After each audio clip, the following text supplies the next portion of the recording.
ఓం నమ శివాయ, ఓం శక్తి సదాశివం. గరివిడి అప్పలనాయుడు 108వ వ్యక్తి.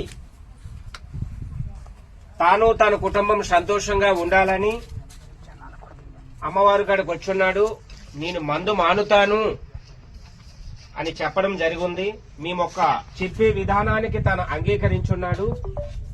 తాను జీవితంలో ఇంకా మందు మానుతాను గురువు గారు, ఈ రోజుతో నేను ఇంకా తాగాను అని చెప్పడం జరుగుతుంది. ఒకవేళ తాగిన వెడల మాకు చెప్పకుండా తాగితే కాలు చేయి పట్టమనే జరుగుతుంది. తాను తాగాలి అంటే మేము విరుగుడు ఇవ్వాలి మళ్ళీ మందుని. ఆ మందు ఇస్తేనే మందు తాగడానికి అవకాశం ఉంటుంది. మాకు తెలియకుండా తాను తాగాడంటే తాన ప్రాణం మాకు సంబంధం లేదు.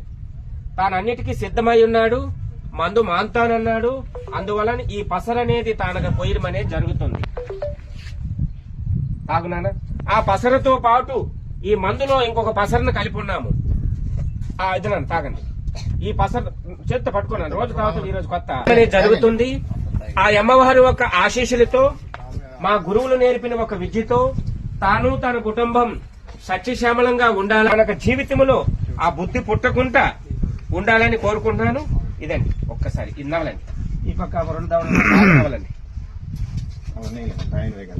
తానతో ఈ 2 పసరీమ తానతో పాటు చాలా లాంగ్ నుంచి వచ్చినారు కాబట్టి దించాలి. నోరు సాబాగ్, నోరు మూసుకో. తానతో పాటు ఈ ముక్కులో అనేది ఒక 2 డ్రాపులు ఈ పసర అనేది వేస్తున్నాను. వెళ్ళిందా? వెళ్ళిందా లేదా చెప్పాలి స్వామికి. లోపలికి ముక్కు లోపలికి వెళ్తుందా?